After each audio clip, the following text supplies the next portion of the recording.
Olá, eu sou Mônica Santana, sou ministrante da oficina Escrita Criativa, que foi uma oficina que aconteceu entre os dias 7 e fevereiro de 2022.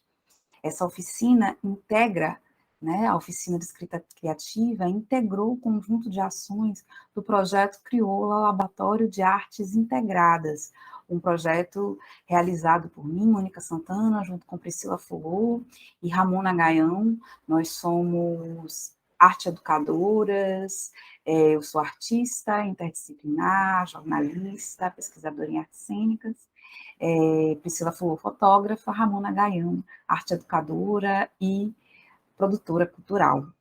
O Crioula Laboratório de Artes Integradas foi contemplado no Prêmio Riachão, projetos de pequeno porte da Fundação Gregório de Matos, Prefeitura Municipal de Salvador, por meio da Lei Emergencial Cultural Aldir Blanc, destinado pela Secretaria Especial da Cultura do Ministério do Turismo, Governo Federal.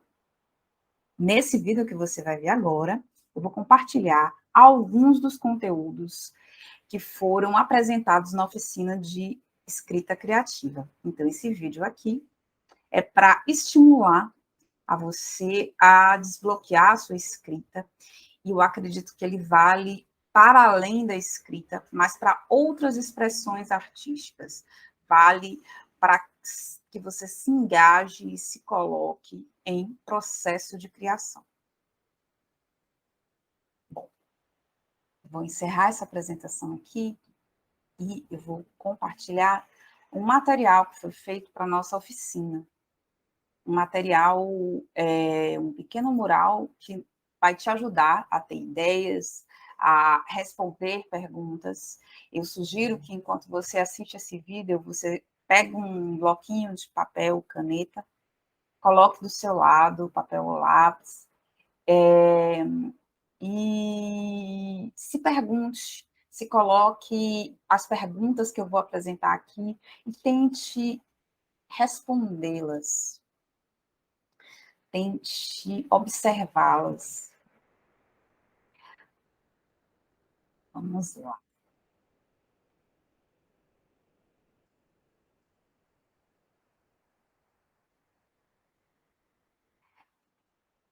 Muitas vezes a gente olha para o ato de escrever, ele socialmente, culturalmente, ele vai tendo algumas camadas.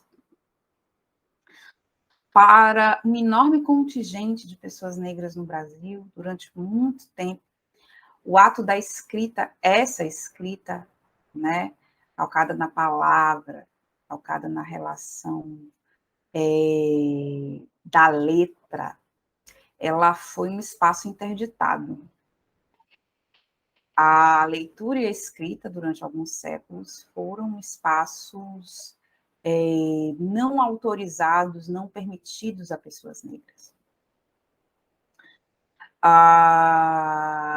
Durante um significativo período da nossa história, os nossos ancestrais eram essa maioria de analfabetos, embora tivessem outros modos de compartilhar o seu conhecimento, de produzir conhecimento, de garantir que as gerações futuras conhecessem informações, tivessem memória. Então, com essa herança, é importante a gente enxergar que esse lugar de escrita, ele é um lugar de uma disputa e de uma ocupação que fazemos, uma disputa de poder, né? Uma disputa de poder fabular mundos, construir mundos, poder também colocar nesse formato o nosso conhecimento. Então, claro, escrever não esteve, né? Muitos de nós não viemos de lares onde a gente tinha familiares com hábito de escrita, com cotidiano de leitura e de escrita. Então, essa é uma realidade, essa é uma ocupação que a gente faz, é um campo de disputa nosso. E também é um campo que muitas vezes é de muita dor, seja pela via do que a escola representou e representa para nós, seja por não se sentir autorizada ainda a escrever, seja por achar que não sabe escrever, seja por não dominar determinados códigos. Então, por vezes, o lugar da escrita é um lugar dolorido. E muitas vezes a gente é movida para a escrita pela chamada inspiração ou pela dor. Muitas vezes a gente vai escrever para desabafar algo, muitas vezes a gente é acometido por uma inspiração maior do que o que a gente consegue controlar, então a gente se move para a escrita, se coloca no papel. O que acho importante a gente pensar é que a inspiração, ela é uma força que não é pouca coisa, ela é uma força grandiosa, ela é uma força poderosa, que muitas vezes nos tira da inércia, mas ela também exige cultivo. É importante a gente se colocar em abertura para ver o mundo, presente no mundo, atenta com todo o corpo, com os ouvidos, com o olhar para o mundo, para assim estar em condição de ser inspirada, ser inspirado a criar, ser inspirado a produzir. Criar, nesse sentido também, ele deve ser mais do que desabafar, deve ser mais do que escrever para resolver um problema, ou escrever para se livrar de algo, coisa que muitas vezes acontece conosco. A gente muitas vezes vai escrever para tirar um nó da garganta, tirar um bolo que está no peito, que está no estômago. A gente pode produzir, é muito importante para que a gente se coloque em condição de criação, a gente ultrapassar a instabilidade que a inspiração tem, porque não é todo dia que nós somos inspiradas. Especialmente se eu só me coloco em criação quando eu estou com muita dor, quando eu estou com muito incômodo. Criar precisa ser mais. Criar precisa ser sobre produzir mundos, sobre transformar mundos, sim denunciar mundos, colocar abaixo mundos, sim sobre dores, sim sobre aquilo que não se vê, antecipação, convocação de memórias que foram silenciadas. Criar é muito mais. Pode e deve ser muito mais. E esse é o convite que eu nos faço ao pensar a nossa escrita, que ela possa ser mais. E como eu disse no início, isso vale para a escrita, isso vale para o movimento do corpo, isso vale para o canto, isso vale para a dança, isso vale para a presença, né? Isso vale para muitas camadas. A gente se colocar em constância. A constância vai nos dar consistência, vai criar intimidade com o ato criativo. E, consequentemente, vai fazer com que a gente tenha um canal mais fluido para as nossas energias de criação. A energia de criação vai poder fluir, vai poder atravessar um canal de modo mais potente, mais fluido e tendo menos que promover limpezas, o que não significa que ela vai vir sem promover limpezas. Que a energia de criação nos coloca em transformação de algo. Mas se eu crio constância, se eu crio consistência, eu me coloco mais engajada no ato de produzir, de criar. Eu tenho mais intimidade e conhecimento sobre o meu processo de criar, sobre a minha forma de criar, sobre a minha forma de escrever.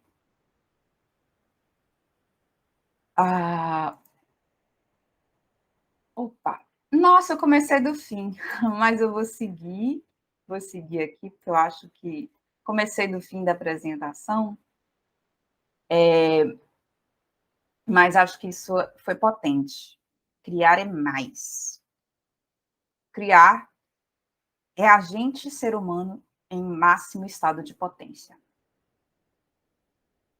Tudo na natureza leva à vida. E a vida é criação. A vida se perpetua na criação, né? Se perpetua na geração, na transformação de energias, de formas, na geração da vida. A vida quer criar mais vida. E o ato criativo nos impele a nos colocar mais vivas, mais potentes. Nos move a sair de uma condição de pedra, de uma condição muito sedimentada, de uma condição muito fechada. Bem, mas a gente vem, como eu disse, até remontar a história. Eu falo nossa, porque talvez você que esteja me ouvindo seja pessoa negra, mas você, mesmo que não seja uma pessoa negra, possivelmente é atravessado por essa ancestralidade, ou estar em torno de pessoas que são negras. E é importante pensar que a gente vem de uma história onde as nossas condições, a nossa humanidade, ela foi sendo e continua sendo, isso é atualizadamente feito, a nossa humanidade ela é retirada, ela é suprimida de várias formas.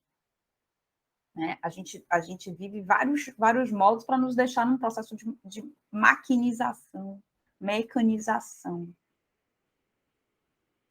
E com isso diminuir a nossa potência de vida, potência de existência.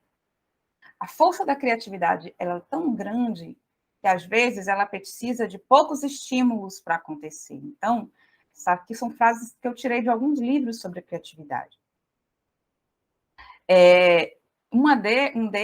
Dessas frases, ela diz assim: a criatividade é como um capim, volta a aquecer com o mínimo de cuidado.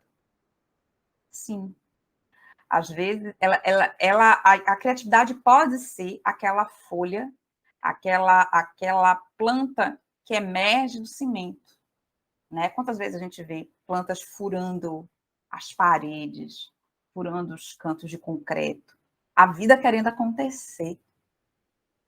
Então, se a gente cria espaços, se a gente cria pequenos buracos, para pelo menos isso, para que a nossa criatividade possa acontecer, a gente vai permitir que a nossa criatividade não fique represada, não fique acumulada, não gere doença, não gere silenciamento, não gere mágoa abafada. Então, eu pergunto, onde é que está a energia criativa querendo se expressar através de você? Onde você está guardando essa energia criativa? Para onde a sua energia criativa vai? Você está colocando essa energia criativa em movimento? Você está criando buracos para essa energia criativa sair, emergir, vazar? A recusa a ser criativo, ela é uma recusa que contraria a nossa verdadeira natureza. A recusa à energia criativa contraria a própria existência, contraria a manifestação da vida. Então, voltando à palavra, a gente precisa cultivar a nossa escrita. Isso em exercícios diários. Escolha um caderno que seja gostoso de escrever, ou um caderno que seja possível.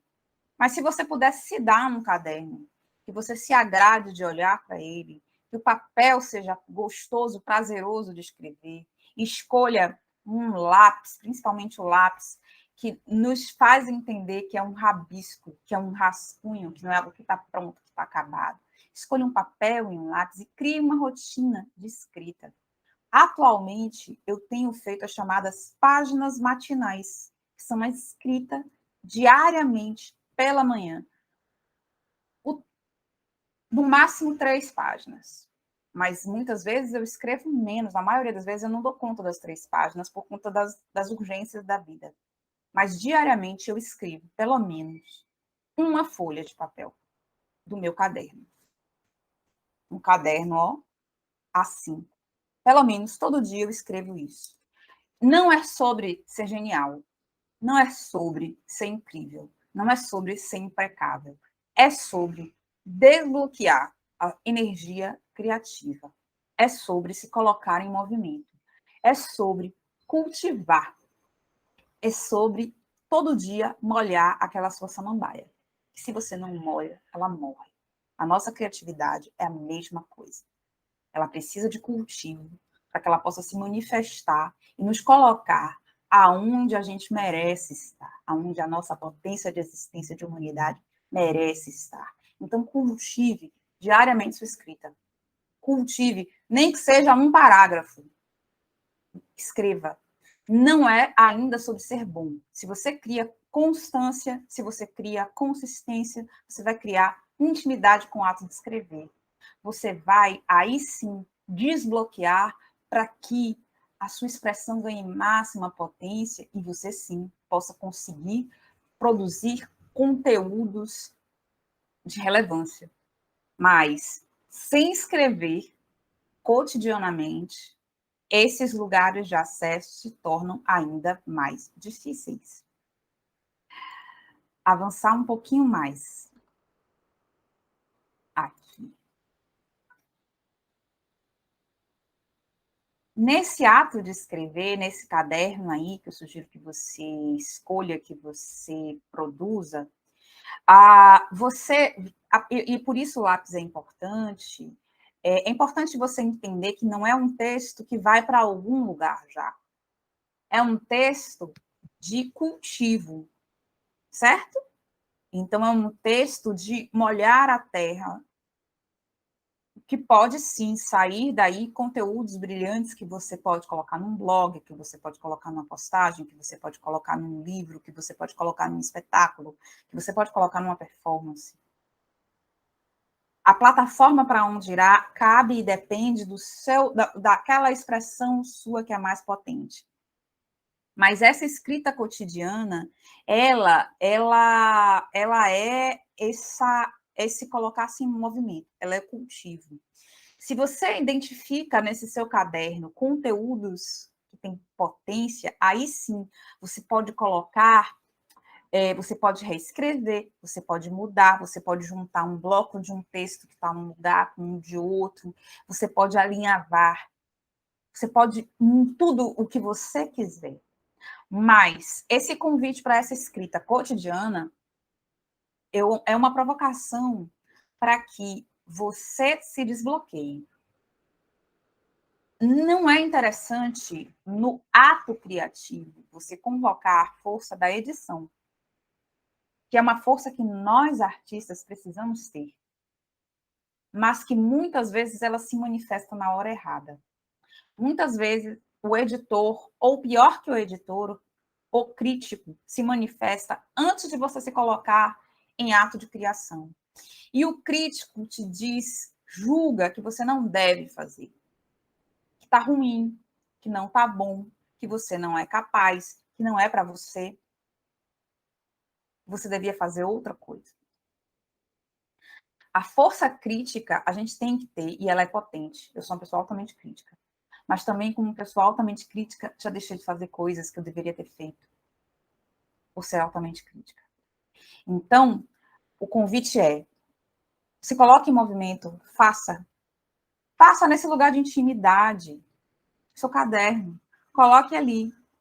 Se depois você, depois de escrito, depois de jogado, você se dá o tempo de maturar, de olhar para aquele caderno sem ansiedade, um tempo depois, você retorna, você aí trabalha esse texto, você leva esse texto que está no caderno, para o seu computador, para o seu tablet, você leva para outra plataforma que aí sim você vai julgar, você vai escolher a melhor palavra, você vai lapidar a palavra. Um autor que eu amo profundamente, a escrita, Guimarães Rosa, uma atribuição, que um adjetivo, se coloca, se fala de Guimarães como um artesão da palavra, porque ele tinha todo um processo realmente de artesania da palavra, né? Não é uma escrita que ela vem de um fluxo, a escrita do fluxo está nesse caderno, mas depois a gente pode se permitir um processo, sim, ó, esquematizar essa palavra. Uma outra autora, da qual eu também amo a escrita, que é Clarice Lispector, Clarice dizia que quando ela não estava no ato de escrita, ela não estava viva. Que o ato de escrever a coloca no lugar do movimento, na potência de vida.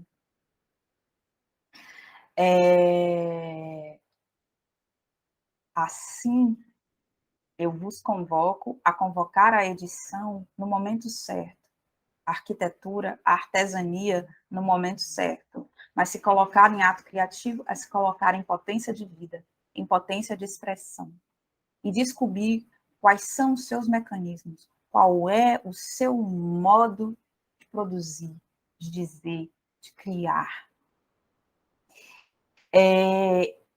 Fabular o mundo e repovoar o mundo, sim, repovoar o mundo com imagens, com vozes que foram muitas vezes silenciadas, com histórias que não foram contadas, colocar a sua marca no mundo, a sua expressão no mundo.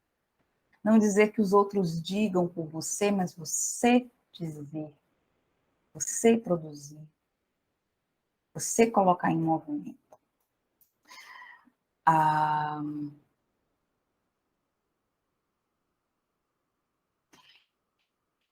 Sobre as páginas, basicamente, é isso. 3 páginas que você vai escrever todo dia antes de sair do quarto. Acordou, sentou na cama, bebeu um copo d'água, satisfez as suas necessidades físicas, volta e escreve. 3 páginas é o ideal. Não foi possível? Um parágrafo, mas se coloque em movimento, se coloque em condição de emergir o seu ato criativo. Pode ser um diário, pode ser o que você quiser que seja. Pode ser mais que um diário, pode ser olhares para o mundo, pode ser seus sonhos. O que vai sair nessa página, o fluxo criativo, o fluxo da sua necessidade vai dizer.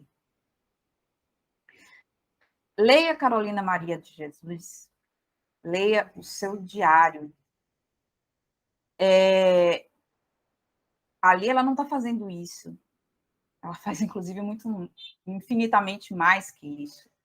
Ela lança olhares profundos para a sociedade brasileira. Ela lança olhares inéditos na literatura, essa literatura que é considerada literatura, né? Não é os nossos outros modos de escrita a corpo que existem. Mas, ao ser publicada, ela quebra um enorme silenciamento das vozes de mulheres negras na escrita. Aos seus diários serem capturados, e o seu olhar agudo, extremamente perspicaz para o cotidiano de uma região da cidade de São Paulo não era olhada. Então, observa. Repito, você não tem que querer ser ela. Se isso é um movimento, vá. Às vezes é bom a gente ter ídolos, a gente ter grandes mulheres que a gente se inspire. Não necessariamente é sobre quando eu quero, você não tem que querer ser ela, você não precisa reproduzir o processo dela, você não precisa reproduzir o processo de outras pessoas. Mas olha para aquela força criativa, aquela expressão, e se espelha, e se pergunta onde é que ela está dentro de você. E aí eu vos convoco a dizer sim ao seu fluxo criativo sem julgamento no momento do fluxo criativo. O julgamento vai chegar no momento posterior, no momento de montar a obra, no momento de arquitetar a obra, de engendrá-la. Aí essa força crítica é potente, é necessária para que a gente possa produzir obras de grande expressão, que possam falar e alcançar o nosso entorno e nos colocar num patamar profissional que nos interessa. E aí, eu jogo para vocês essas perguntas para que vocês respondam no seu caderno. E eu vou estar disponível nos meus canais de comunicação para a gente poder trocar ideia. Mas, porque não são perguntas, essas perguntas só você pode responder. Para que você escreve? O que você tem para oferecer ao mundo com a sua escrita? O que eu quero provocar com a minha escrita? O que eu quero provocar na minha vida? O que eu quero provocar com minha comunidade? Eu escrevo para quem? Quando eu estou fazendo o fluxo, às vezes eu estou falando comigo mesma, né? Eu estou ali jorrando. Quando eu trabalho melhor essa escrita para compartilhar, para quem eu estou escrevendo? Quem eu quero que leia esse meu texto? Responda essa pergunta honestamente. Responda todas essas perguntas honestamente.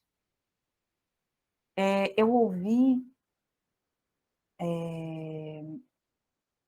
uma autora, os nomes estão todos me fugindo, é terrível isso. Mas ela falava sobre a nossa potência de provocação com a escrita. Se você é uma pessoa que gosta de ler, se você é uma pessoa que gosta de arte, você é afetada pelos sonhos, pelas criações das outras pessoas. E você, ao estar diante de uma obra, você se coloca em potência criativa. As obras que a gente encontra no mundo nos convocam também a ser artistas, convocam também a criar outros mundos. Então, se pergunte, o que você quer provocar no mundo? O que você quer provocar nas outras pessoas com a sua escrita? Quando eu escrevo na dor, e era sobre isso que essa autora falava, ela falava que a gente tem mais camadas além da dor para oferecer e provocar. E muitas vezes, pelo nosso modo de vida, e as tantas camadas que nos soterram a existência, muitas vezes a gente escreve no auge da dor, no auge do sofrimento. Mas, se eu crio espaços para eu existir, para minha voz existir, para eu me escutar, eu vou conseguir oferecer ao mundo mais coisas. Eu vou conseguir oferecer, mesmo que o mundo muitas vezes nos açoite. O mundo nos açoita. O mundo açoita mais alguns corpos do que outros. E sim, a escrita, muitas vezes, ela vai vir movida pela raiva. Escrevo, e é potente, é forte, é a força de romper coisas. Então, é uma potência, sim, a dor. Mas eu acredito que a gente tem outras camadas nossas para colocar no mundo. Seja qual for a sua camada, reconheça que ela existe, cuide dela e expresse ela. Esse é o convite desse vídeo, esse é o convite dessa do que foi essa oficina. Eu estou trazendo apenas algumas provocações para vocês. Há vários livros, exercícios e práticas recorrentes de escrita criativa no momento, alguns livros mais populares, como as páginas, né, o Morning Pages, né, as páginas matinais, A Jornada de um Artista, Roube como artista, tem vários livros muito acessíveis sobre processos criativos, disponíveis aí. Mas esse primeiro convite é para que você escreva assim todo dia. Eu falei da manhã, porque a manhã é importante tanto por a gente estar descansada, quanto por a gente conseguir recuperar os nossos sonhos. Os sonhos podem ser grandes guias da nossa, daquilo que a gente às vezes não consegue ver e precisa ver. Então, pode escrever logo na sequência do ato de sonhar, olhar para o nosso ato de sonhar, mas também porque o dia, às vezes a gente, se você deixar para escrever em outro momento do dia, possivelmente a vida vai te sequestrar. A vida mecânica, maquínica, pode tirar você dessa posição de escrever. Então, se você consegue dar conta de escrever logo ao acordar, você já começa o dia tendo realizado algo importante para você. E não necessariamente o mais importante e desejado para os outros. Então, se dê essa oportunidade, tá? A minha rede social, você me encontra no Instagram como @MônicaSantana. Então, lá a gente pode conversar mais, trocar mais no direct, pode me escrever. E esse é um recado, né? Uma provocação do que foi essa oficina. Espero que haja oportunidades de aí a gente fazer mergulhos mais profundos, exercícios, trocar textos, né, no futuro. Um grande abraço, obrigada pela escuta, por você chegar até esse vídeo.